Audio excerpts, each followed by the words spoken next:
A company can spend, $10 million on military-grade firewalls. They deploy a strict zero-trust architecture, mandate biometric multi-factor authentication across the board. Oh yeah, the absolute works. Right, the work. And an attacker can bypass all of it in, 30 seconds. Which is wild. It really is. And simply because a vendor left a factory default password on a break room smart fridge. Yeah, the classic smart fridge attack. Exactly. Okay. So, welcome to the deep dive. Today, we are tearing into the official curriculum from the EC Council for the Certified Ethical Hacker Certification. Yeah. Specifically, we're looking at the vulnerability analysis module. It's a really crucial module. It is. And the mission for you, the listener, today isn't to just marvel at zero-day exploits or, tell ghost stories about advanced persistent threats. Instead, we are breaking down the highly systematic, almost surgical methodology that security professionals use to map, categorize, and exploit a network before an adversary does. Yeah, because when you look at an interconnected enterprise environment, the sheer surface area is staggering. The CEH material treats vulnerability analysis not as some, dark art, but as an empirical engineering discipline. Right. It's not magic movie hacker moments. Exactly. No green code raining down on a screen. It's the foundational bedrock of both offensive and defensive security. I mean, if you don't understand the physical properties of the flaws within your architecture, deploying security tools is essentially just plugging in blinky boxes and hoping for the best. Hoping for the best is definitely not a strategy. Okay, let's unpack this. We need to start with the anatomy of the flaws themselves. The structural defects. Right. The curriculum categorizes these into core buckets. You've got misconfigurations, application flaws, poor patch management, and third-party risks. Let's jump straight into application flaws because the text highlights things like buffer overflows and memory leaks. Ah, the classic. Right. Looking past the standard textbook definitions, the actual mechanics of a buffer overflow are what make them so lethal. We aren't just talking about a software crash. We are talking about hijacking the application's execution flow. That is a critical distinction right there. When a developer fails to implement strict bounds checking on an input buffer, an attacker can feed it a payload that exceeds the allocated memory space on the stack or the heap. Like pouring way too much water into a glass. Exactly. But in this case, the system isn't enforcing the boundary, so the data just overflows into adjacent memory registers. And if the attacker is precise with their payload architecture, they can actually overwrite the instruction pointer. Wow. Wait, the instruction? Yeah, the EIP or RIP register. They overwrite it and point it toward their own injected shellcode. So it transitions from a simple, data validation error directly into arbitrary code execution. That's terrifying. So they basically take the steering wheel. Pretty much. And on the other end of that memory management spectrum, you have memory leaks. These don't necessarily give you command execution, but they can be easily weaponized for a denial of service. Right, because it just drains resources. Exactly. A developer allocates memory for a process, but forgets to use a free command in C or C++, and the application slowly just consumes heap memory until the kernel panics. And then it just kills the process to save the operating system, right? Yeah. And an attacker who understands that specific application logic can intentionally trigger that leaking function thousands of times a second. It just rapidly accelerates the resource exhaustion. Okay, so those are memory management issues. But the curriculum also highlights severe logic flaws, specifically race conditions, like time of check to time of use or TOC-TOU. Oh, those are incredibly tricky. They are. The TOC-TOU flaw is fascinating because it exploits asynchronous nature of modern computing. So it's like transferring money from one bank account to another, and the attack happens in the split second between the bank checking your balance and actually moving the funds. That's a great analogy. Right. If a system is utilizing multi-threading, thread A checks if a user has permission to access a specific file. But in the microsecond before thread A actually executes the read or write command. Thread B swaps that file out for a malicious payload. Exactly. The system validated a safe file, but actually executed a compromised one. And the window of opportunity there is incredibly small, often milliseconds or even less. Exploiting it usually requires an attacker to bombard the system with concurrent requests just to force that exact timing overlap. Which is wild to think about. Yeah. It highlights a fundamental truth in vulnerability analysis. Logical sequencing is just as important as code syntax. You can write perfectly secure functions, but, if they execute out of order, the system is compromised. Okay, so the CEH text pivots from these deep sub-millisecond execution flaws to third-party risks. which represents an entirely different attack vector.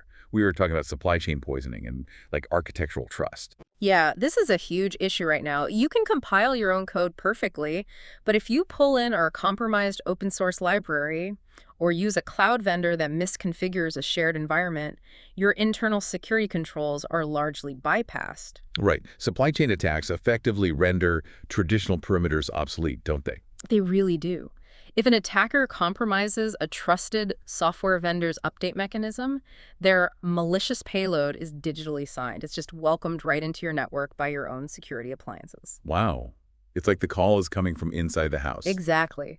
What's fascinating here is that many severe vulnerabilities aren't high-tech zero days. They're just simple human errors. When you factor in the shared responsibility model of cloud computing, misconfigurations run rampant. Because the dividing line between what the vendor secures and what the client secures is misunderstood. Right. Leaving default administrative credentials on an exposed management interface or failing to restrict an S3 bucket. Those remain some of the most statistically likely ways an enterprise gets breached. A firewall is completely useless if you leave the administrative password as admin. Admin 1, 2, 3. Yeah, exactly. Yeah. It requires zero advanced coding skills to exploit. Okay, so security teams are facing this chaotic mix of threats. You have sophisticated multi-threaded race conditions, complex supply chain poisoning, and glaringly simple default credentials. It's a lot to manage. An enterprise network might have thousands of these vulnerabilities existing simultaneously. Across servers, endpoints, containers, a security team can't just play whack-a-mole. Prioritization requires a highly structured taxonomy. Right, they need a universal scorecard, which is why the industry relies heavily on CVB, NVD, and CVSS. Okay, let's break those down. Sure. It functions as a global triage system. The CVE, or Common Vulnerabilities and Exposures List, provides the dictionary, basically. Maintained by iMargery, it simply gives every verified vulnerability a standardized identifier, like CVE-2024-5678. Okay, so it ensures everyone is on the same page. Exactly. It ensures a security vendor in Tokyo and a systems administrator in London are referencing the exact same structural flaw, rather than trying to describe, a vague Apache parsing bug over email. That the CVE is just the identifier, right? To actually understand the mechanics and the severity, analysts look to the National Vulnerability Database, the NVD. Yes, the NVD provides the actual analysis. It maps those CVEs to the Common Vulnerability Scoring System, or CVSS. And the curriculum digs into the CVSS 4.0 framework. It scores flaws from 0.0 to 10.0. But it's not just an arbitrary 1 to 10 scale, is it? Not at all. It's a composite algorithm built on several metric groups: base, threat, environmental, and supplemental. Okay, so what's the base metric? That's the one I always see online. The base metric is the one that usually makes the headlines, yeah. It evaluates the intrinsic qualities of the vulnerability that do not change over time. It analyzes the attack vector. Like, can this be exploited remotely over the network, or does it require local physical access? Right. It looks at attack complexity, the privileges required, and whether user interaction is needed. Finally, it assesses the direct impact on confidentiality, integrity, and availability. Okay, I have to ask. Because I see this misunderstanding constantly. If a vulnerability score is a perfect 10, does that mean the sky is falling for absolutely everyone? That's a great question. And relying solely on the base score is a massive analytical mistake. Oh, really? Yeah. If we connect this to the bigger picture, that is precisely where the environmental metric comes into play. A score of 10 means the vulnerability is highly exploitable and damaging, but the base score assumes a worst-case deployment scenario. Right. It assumes you're completely exposed. Exactly. But what if that specific vulnerable database in your environment is sitting on an air-gapped subnet? It's completely isolated from the internet, heavily monitored, and layered behind a strict zero-trust proxy. Ah, I see. Because of those compensatory controls, the actual exploitability within my specific architecture plummets. Context is everything. Exactly. The intrinsic flaw remains a 10, but the environmental modifiers drop the effective risk score down to something manageable, maybe a 4 or a 5. That makes total sense. And conversely, you might have a vulnerability with a base score of 4.0. Perhaps it only allows for mild information disclosure. But if that vulnerability exists on a legacy server that handles unencrypted authentication tokens and sits directly on the edge of your network, Then your environmental score pushes that 4.0 into a critical threat. spot on. CVSS is designed to be adapted to the local context. A generic score without environmental context is really just noise. And managing that noise requires a rigorous process. The EC Council outlines the vulnerability management lifecycle. It's a continuous, multi-phase loop: pre-assessment, assessment, and post-assessment. Right, it's not just a one-time sweep. Exactly. Here's where it gets really interesting. Thinking about this lifecycle, it strongly mirrors healthcare. Pre-assessment is basically knowing your family medical history. You're creating a baseline, identifying critical assets. I like that analogy. Yeah, and then assessment is getting your blood tested. And post-assessment is taking the prescribed medicine. Yeah, the parallels are definitely there. The engineering approach is all about baselining and scheduled stress testing. Exactly. In IT, if you don't have an accurate asset inventory, you cannot secure the network. I mean, you cannot patch a server you don't know exists. No, you definitely can't. So the assessment phase is the scheduled stress testing, querying ports, identifying running services, and mapping known CVEs against the architecture. And the post-assessment phase is where the actual engineering decisions are made. You conduct a risk assessment. You weigh the CVSS score against your environmental controls and business impact. And then you prioritize remediation. Right, applying the patches or fixes. Yeah, sometimes a patch is applied immediately. Other times you deploy a compensating control, like a web application firewall rule, to block the exploit path until a scheduled maintenance window opens up.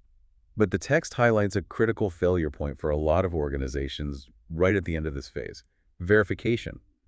Applying a patch is not the end of the workflow. This raises an important question about human nature, really. Whoa, how so? Well, organizations often apply a patch and just assume they are safe. But without rescanning, verifying to confirm the fix actually worked, they remain vulnerable. This failure happens constantly. Wait, really? People just push the patch and walk away?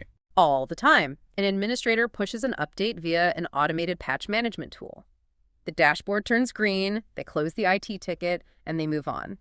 But they never verified if the service actually restarted to load the new binary, Oh, wow. or if a redundant system automatically rolled back the change.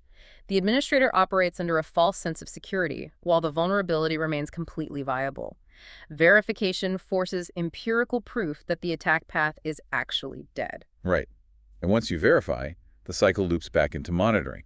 Because tomorrow, a new CVE is published, or a developer spins up a new cloud container and the baseline shifts again. It's a continuous state of mechanical decay and repair. So to execute the assessment phase of this cycle, ethical hackers use an arsenal of scanning methodologies.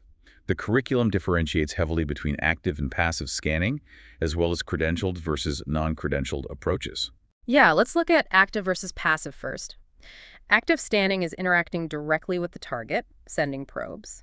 Passive is observing traffic without direct interaction. But the credentialed versus non-credentialed aspect is what really dictates the depth of your visibility. Okay, break that down for me. Well, a non-credentialed scan is essentially a black box approach. The scanner queries the target over the network, mapping open ports, grabbing service banners, and analyzing the responses. It tries to infer what vulnerabilities might be present based on version numbers. But it's highly prone to false positives, right? Because it's guessing based entirely on external evidence. Exactly. So what does this all mean? Well, I'd say non-credentialed scanning is like a burglar casing your house from the sidewalk, checking if windows are unlocked. But credentialed scanning is like hiring a home inspector, giving them the keys, and having them check the plumbing in the attic from the inside. That is a perfect way to look at it. With a credentialed scan, the scanning engine is provided with administrative SSH keys or Windows domain admin credentials. It logs directly into the host operating system, reads the local registry, checks file hashes. It moves from inference to absolute determinism. Exactly. However, credentialed scans carry a higher operational risk. Because they are interacting deeply with the local system, a heavy-handed credentialed scan can sometimes disrupt legacy services or cause resource spikes. That makes sense. Now, the tools used to perform these scans have vastly different architectures depending on the objective. Take a tool like Nessus, which is mentioned in the text.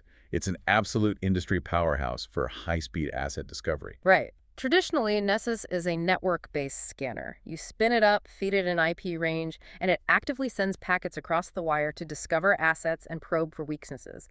It's excellent for point-in-time assessments. But if you compare that traditional network-based approach to a platform like Qualys, you see a significant shift in methodology. Qualys heavily leverages a cloud-based, agent-driven architecture for continuous monitoring. Yeah, instead of blasting packets across the network from a central scanning server, you deploy a lightweight Qualys agent directly onto every endpoint. Those agents continuously monitor the local file system and kernel, streaming telemetry back in real time. That completely solves the problem of transient devices. If a laptop is offline during a scheduled Nessus network scan, its vulnerabilities are completely missed. But with an agent-based approach, the moment that laptop connects to Wi-Fi at a coffee shop, the agent reports its state. It provides continuous visibility. Then you have highly specialized tools like Nikto. Nikto focuses almost exclusively on web server configurations. It looks for outdated server components and multiple index files. Oh, and OpenVAS, right, over 50,000 network vulnerability tests. Yes.